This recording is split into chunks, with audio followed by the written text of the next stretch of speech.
Once upon a time, there was a little engine called Edward. He lived in a shed with 5 other engines. They were all bigger than Edward and boasted him about it. The driver won't choose you again. He wants big, strong engines like us.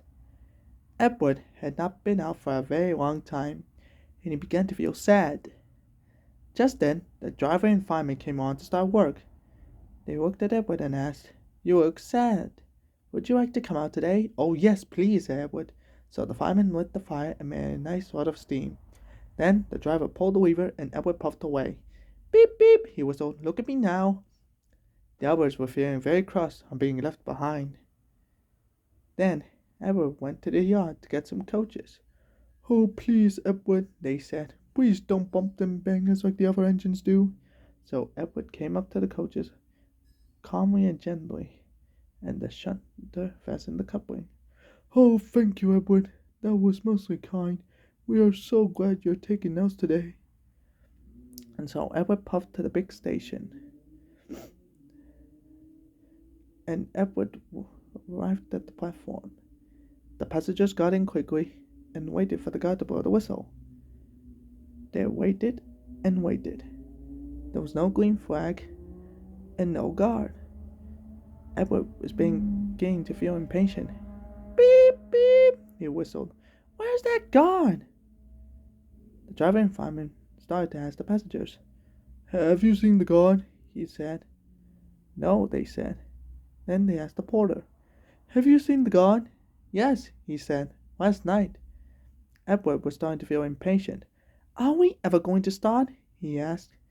Then they saw the guard rushing by with a sandwich in one hand and the green flag in the other.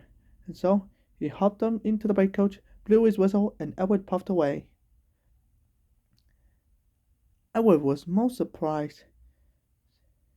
But he trundled happily along the line. He even stopped at all the stations, and he met some old friends on the way. At last, the day ended, and Edward puffed back into the sheds. "I'm going out again tomorrow," he told the other engines that night in the shed. "What do you think of that?" But they didn't hear what they thought. But he was so tired and happy that he fell asleep at once. One day, Edward woke up to find that nothing had changed. And one of the engines in the shed was called Gordon. "You watch me this afternoon, little Edward, as I fly by with the express. That would be a splendid sight for you." And so Gordon puffed away. "Goodbye, little Edward. Remember what I said." Edward laughed and went off to find some freight cars. Edward liked shunting. He was fun playing with the freight cars. He would come up quietly and give them a bump. Then the silly trucks would go bump into each other. "Ow, ow," they said. "Whatever is happening?" Edward played along until there were no more trucks. Eventually, he deserved a well-reserved rest. Then they heard a whistle. Gordon was very cross. Instead of 9 shiny coaches, he was pulling a lot of dirty coal trains. "A goods train, a goods train, a goods train," he grumbled. "The shame of it, the shame of it, oh, the shame of it." Edward laughed and went off to find some more trucks. Then there was trouble.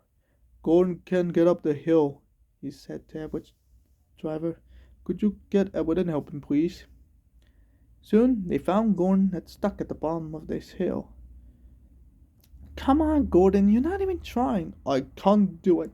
The noisy trucks hold an engine back. But if there were coaches, calm and quiet, sensible things that come quietly, that would be different." Just then Edward came along. "Hello, Gordon. I've come to push." "Huh, it's no use at all." "But we'll try," said Edward's driver. And so Gordon bucked up at the bottom of the hill, and Edward pushed him from behind. "I can't do it, I can't do it, I can't do it," puffed Gordon. "I will do it, I will do it, I will do it," said Edward.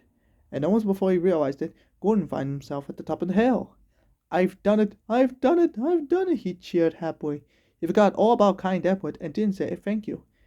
Edward was out of breath, but he was glad to help Gordon.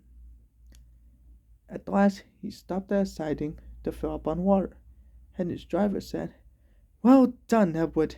Tomorrow I'll get my paint out and give you a brand new coat of paint. Then you will be the smartest engine in the shed."